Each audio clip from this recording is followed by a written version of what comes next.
My camera's freaking out. What's happening? So I'm currently with my family. I'm on break. I feel so creatively invigorated. I'm ready for the new year, new schedule. I'm not posting on Tuesdays anymore. I'm coming back on Wednesdays because it's right in the middle of the week. I've always liked that weekday. It's very Addams Family. I'm filming for the first time with my actual camera, which is super exciting, like the thing that I shoot movies with. So the production value should go up just the tiniest amount. Now, it's not the best materials. It's actually kind of the worst materials, but I have hope. I'm ready to start making something. Here's the rundown of what I have. I have this beautiful mesh skin tone fabric. Now, it looks a little lighter, but I think that's what I kind of want. No, it kind of looks, no, that's like my skin tone. Well, hey, it doesn't have to be a nude illusion. That's not the vibe I'm going for. I'm going for multi-stacked tiered dress. And what better way to do that than with like 5 yards of this hideous 4-way stretch satin fabric. I was going to make another look to accompany my hard candy tour look, but I ran out of time. Ooh, and I hated the color of this. I absolutely regretted buying this, but I want to make it something that I'm going to be proud of. Whoville revamped the Queen Mare of Whoville, but I definitely want to give it, and I'm going to see what I can do with this absolutely just despicable fabric. Let's start.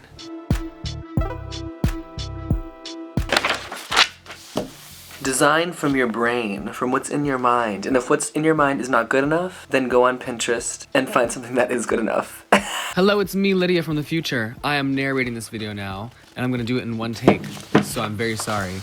Look at that, we're drawing the mannequin.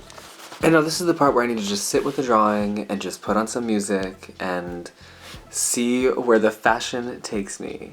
I suggest liminal space music. I suggest School Rooftops with cicada sounds, slowed and reverbed. Sleepwalk by Betsy Bry is always a good one. Title Fight, Safe in Your Skin. Love that kind of stuff. I put it on and then I just let my brain go. So let's see where my brain goes, alright? So I am going with some sort of asymmetrical, stacked, patterny thing. Now, knowing what I know now from the future, don't have hopes for this. This is not gonna turn out anywhere near what it is. So the drawing is done, and then here's like the kind of worst part about it is actually cutting out the shapes. Grab a glass of water and get ready because this is gonna be the absolute worst part. Y'all know how I am with scissors, you know? Oh, it's gonna be great. All right, so we got this gold fabric. We're about to throw it on the floor. I do not have a proper workspace, and it's at these moments where I'm thinking to myself, okay, maybe I should get like a table to work on. But no, it does help with overall ease of access, but I think that if I were to pin my actual fabrics and get a workspace, it would be a lot easier. But I don't, so this is what we're working with. This is realness, this is every day. We are going to throw the fabric over top and start cutting it because it has been changed for good. Throw that over there, and we're voila. Now we're going to cut out a neckline and shoulders, and I love a turtleneck, my favorite form of garment. So here we have it. I have stacked the mesh over top of the gold fabric, and then I've cut out, well, I'm beginning to cut out where I would like to put my, yes, those things, where I'm pointing out right now. This is harder than it looks. So I will now take these off, remove them, and you have this beautiful staggered pattern. Get your singer out, sit down, get comfy, and let's learn how to thread this bobbin. So first thing you want to do is take some yarn, some thread, and you're going to put it on your sewing machine and you're going to loop it through what the machine tells you to do to thread the bobbin. It's very simple. Then you take your bobbin and slide it over that way after putting it on, and you wrap the thread around and just go for it. Oh, also, before that, you pull it through that little hole, and that helps keep it on the bobbin while the thread is going around. And this is a top-down view of what it looks like. Yup. And now press the presser foot. Not the presser foot, press the foot, and then it'll start to fill up, as you can see. And once you're done, you just take that off, snip it, and then rethread your machine. If you do not know how to thread your machine, just look it up. Now we're going to begin sewing section by section on the machine, which is probably the most tedious part because you have to kind of get it lined up. Now, pinning your garments would help, but I do not do that because I am better than that. So I just completely go at it free-handedly. And eventually you'll get something like that. Oh God, my palms get me into it. My palms get me, oh. All right, so this is where we try and figure out what we're actually doing. It's the next morning. This outfit is a little crazy. So it's sitting behind me right now on the table, and I'm trying to cut out some arms and stuff, but it looks a little crazy. So this is gonna get turned into the first armhole. Let's cut it out and do it. I'm stabilizing the fabric and snipping it and snipping it and snipping it. Oh my God, oh, there's the shoulder. There we have the first shoulder triangle piece, and I just kind of loosely measured it out. I didn't exactly go by any measurements. I like to sew based on feeling, and then I tighten it up and tweak it later where it needs to be tweaked, which is probably the most inefficient way ever. But you know what? I'm making garments. What are you doing? All right, so now we have one arm done, and we're gonna get started on the other one.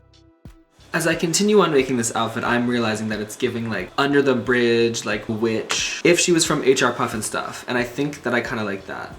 It's truly hideous, but I feel like it's a great way to start the new year off by making something that is, Yeah, I'm not sure what she was about to say. I was gonna say camp, but here it is. There it is. Now we're gonna clean and tighten up the edges. So do you see how we have all of these weird, like unfinished, messy looking edges on the inside? Edges, what are they called? I'm not sure what the technical term is. Well, we are going to clean them up and hem them up and tighten them up, and that'll add to the overall stability of the garment, and it is also going to just make it look a little bit nicer from the inside and the outside. I find that whenever you double roll it and use like one of the stretchy zigzag stitches, it works the best, especially because this fabric is so malleable and bendable. And here is me completing all of this edge work. And this was the most tedious part as well. Oh, it's a big surprise. Sewing the dress is the part that takes the longest.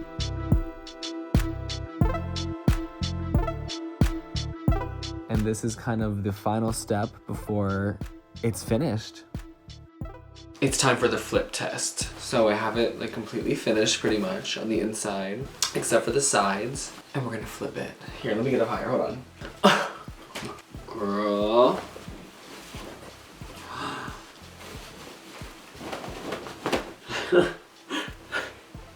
You know what? Not bad. Edges are clean. The dress looks crazy, but the edges are clean. We did it. All right, we're back. Here is the full tee. So it has been a sufficient amount of days since I've last worked on the garment, but it is actually completely done currently. A little bit of inside tea about this video and this garment. So this whole video was filmed before my last video, so I thought that this was gonna be released before then, and it hasn't been because I hated the outfit so bad. Oh my god, I hated it. I hated it, so I put it down and I never picked it up again.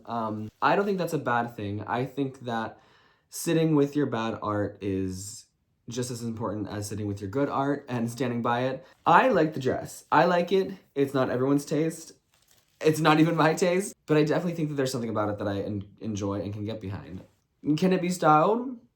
Yes.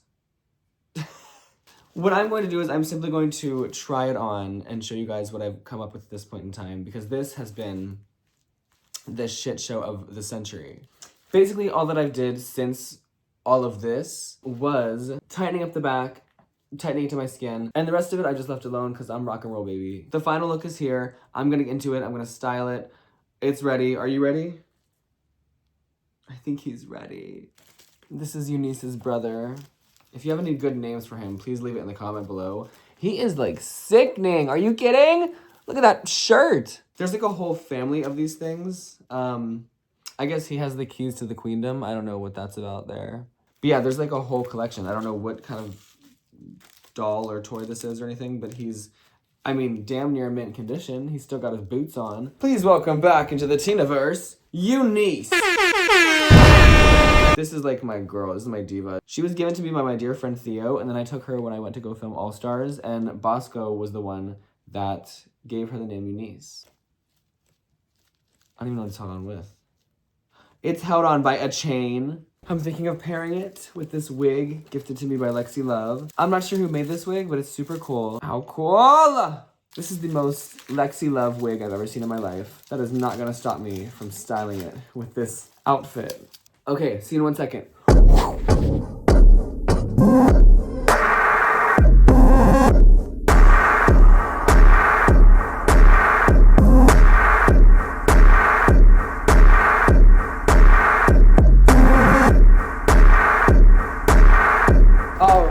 that's that on that.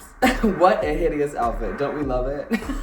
Listen, I could teach a course in how to make a muumuu. I could teach a course in how to make like a good cheeks flapping in the wind dress, you know? I do love this dress and I stand by everything that I do. I would wear this at a meet and greet. I would wear this at a show. I would wear this wherever. This is me just trying to play with fabric and maybe inspire one of you guys and show that you can literally make whatever you want with whatever you want, you know? You can have the ugliest bullshit fabric in the world, but if you make something that you feel good in, then that's that on that, you know? I find it very comfortable. If it wasn't so see-through and morally bankrupt, I'd feel more comfortable wearing this out and about day-to-day life. I mean, it's just like a cute little like,